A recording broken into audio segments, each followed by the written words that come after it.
There he is. Mike in the house. Hey, by the way, you should have a Storm Mike flag on there.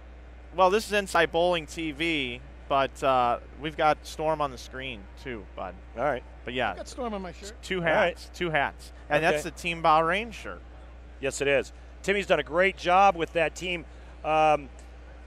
Give us the name of the guy from Fawaz Abdullah. Fawaz Abdullah made a show. Yeah. He made a show earlier in the season.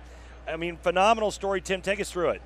It's just kind of crazy. You know, I spent 2 years over there, and we were in the second year of development after coming to the World Series the first year, and you know, I felt like the guys had, you know, the preparation that we had put in together for the World Series of Bowling was they were ready. They obviously had the best balls on the planet with the backing of Storm and Roto, and the guys felt confident, and we were able to get one of our bowlers, Fawaz Abdullah, on a TV show. Unfortunately, the day after he made the show, he got gout in his foot. Now, for those of you who don't know what gout is, it's an incredibly painful crystallization of the blood. Could be in your it's usually in your ankle, in your feet, and unfortunately, he has only one working kidney, and he had a bad timing with gout at that moment. So he didn't actually throw another bowling ball until Sunday, right before he was getting ready for the show. How many days off did he have before he actually threw another shot? Well, I think he made the show on Tuesday, and then, so I would say it was a good 5 or 6. I think it was 5 days before he was able to even put his hand in the ball to throw a practice shot, let alone to get ready for a TV show. And I remember when I interviewed him, he was in a wheelchair. I saw him in a wheelchair, and then the day we interviewed him, he was on crutches. Yeah, Randy, it was a crazy, crazy, crazy experience. The next day, we wheeled him out of the hotel room to the hospital. I was in the hospital with him for, we were there, must have been there for 5 or 6 hours, and they gave him some pills and tried to treat it. And then he was on crutches for the next 3 days. We were trying to get all kinds of treatment issues to get him ready for the TV show. And, you know, he actually performed quite well, quite admirably on the TV show. He gave Scott Norton a battle. And if it wasn't for the long commercial break, you know, we had an extended commercial break, and he got real tight coming out of commercial. Going into the commercial break, he was actually working on a double and had the lead. So it's just a testament to him. He's a great athlete. He was you know, he put on an amazing performance, and I can't be more proud, you know, as his coach and you know, as his friend and as a coach, and you know, obviously as an employee of myself with Storm Bowling Products for 18 years, to have wear the Storm flag on the show and be the first Middle Eastern bowler ever to make a TV show.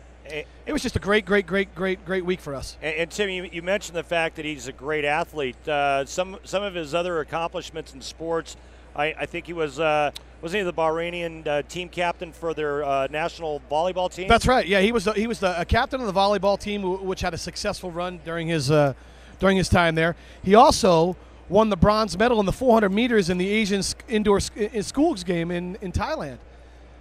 So he's an incredible athlete, and I mean, man, you know, he hasn't been bowling for that long, and for him to, you know, come to the biggest stage in the world, which is Las Vegas, on the biggest stage in the world against the PBA players, and to get it done was a great moment in bowling, and a great moment for myself personally, and a great moment for Storm because they've shown such great support for bowling and bowlers worldwide.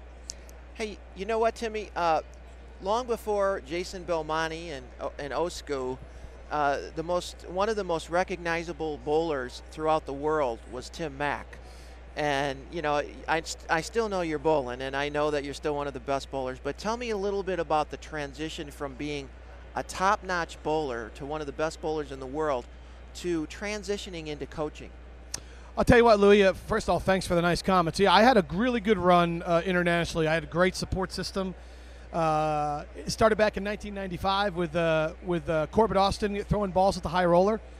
Through the first 2 games I bowled with a Storm bowling ball was the electrical Storm. In the high roller, I bowled 514. And it's been a love affair ever since then. Then I obviously developed a great father-like son type relationship with Bill Crispin, the CEO, and Barbara as well. Barbara Crispin, they're the best people in bowling. Everybody talks about it often, but I'm fortunate enough to have a very close relationship outside the sport with those people, and they gave me the opportunity to travel worldwide to try to bring this, the notoriety and the fanfare to just show how great the Storm product is. And without them, I wouldn't be where I am today. And I had an amazing run of tournaments and success, not only in America but outside of America, and got a chance to influence a lot of people that you see today on our staff. I know you mentioned Jason Belmonte before. He's a very good friend of mine. Oscar Palermo, Lasse Lintila, Dominic Barrett, Stuart Williams, all these guys, I've known over the years and have had an indirect influence on getting them on staff, and I feel proud about that. But for me, I've had some injuries. I had a couple shoulder surgeries and a knee surgery from back in my playing days for football, and I had to make a transition. I know that I'm now not one of the best bowlers in the world. I can still bowl. Oh, thank you very much, Tyler Jensen. I still have success bowling. I still love to compete, and I just do it on a spot basis. I'm not, as you say, bowling for a living now. And I actually I've enjoyed the other challenge, and I've tackled on the coaching and the teaching aspect, which has been as rewarding, if not more rewarding in some instances. For example, I say, when we watch bowling as a bowler, I'd always rather be on the lanes throwing it, because I feel more comfortable when I've had to throw shots to win tournaments or to win medals or what have you. To try to get your students or your pupils to do the same thing has been incredibly rewarding. So I backtrack to the Fawaz Abdullah situation, and to have him strike in the 10th frame after, to make the TV show, this sense of pride and accomplishment as a coach and as a teacher is it's one of the best moments in my bowling career, actually, to be quite honest with you. And the transition, to be honest with you, Louis, I've enjoyed it. I've embraced it because I believe it's the direction that I think I can influence the game the most, that I can make the biggest impact now. And the teaching and coaching is something that I'm really enjoying and having a great time with right now. All right, Timmy Mack. And Randy, I know you've seen a lot of bowlers throughout the years, and you actually got to compete against Timmy on tour when Tim was on tour early. And have you ever seen such someone who had as much energy on the lanes as Timmy Mack? Well, Tim's a great athlete. He's a football player in college. I mean, he's a great athlete, and I don't care what the sport is. And and a lot of people, Tim, they argue the fact, oh, bowling's not a sport. Well, whatever. You try bowling 32 games in 2 days, and tell me how you feel the next day, and then try to tell me it's not a sport. Every one of our top-notch athletes and top players in the world are great athletes. They're really good at other sports as well.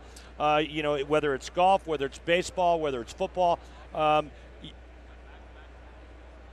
be at the top of the pyramid in this sport, and to be at that elite level, you have to be a good athlete. No question about it, Randy. And we've got some of the best athletes on our staff, and yourself is a great golfer. I've had fortunate. I would actually play golf with Pete when he had a hole-in-one. I mean, myself, my athletic background dates back to baseball, football, a number of different sports, and there's no question that the athletic skill is a big thing. And I try to tell people, imagine walking 5 miles and swinging a 16-pound sphere for 5 straight miles. Don't stop, and then tell me how your body feels in the morning. This sport's a lot more physically demanding than people realize. Yep. And without just question. Thanks again for letting me come over here and speak to you guys. Louis, we met. You do a great job. So he's our camera guy. People out there. Louis does a fantastic job for us. Puts all the promotional videos together for all the players and everything. So you get a chance, check him out on stormbowling.com. Search him, Louis We Met, and you send him some information. He's a great guy. And it's always great to talk to Randy. He's a good friend of mine, Randy Peterson, color analyst, face of the PBA. And I want to be the first, maybe today, to congratulate him on his huge senior tour win. Thanks, buddy. One of the most classic styles in the history of the game. And not only do I enjoy watching him bowl, I'm a fan, and he's a good buddy of mine. So congratulations, Randy, and much more success in the future. Thanks, Timmy. It's always great to see you, and unfortunately we don't get to see each other enough anymore now that you're in the Middle East, Sure. but you're doing great things, and I'm proud of you. You being a good friend of mine, and I know that Storm's proud of you, and continued success in Bahrain. You're doing a great job. Thanks, guys. Thanks for having me on, and let's have a great Bowl Expo. Thanks, buddy.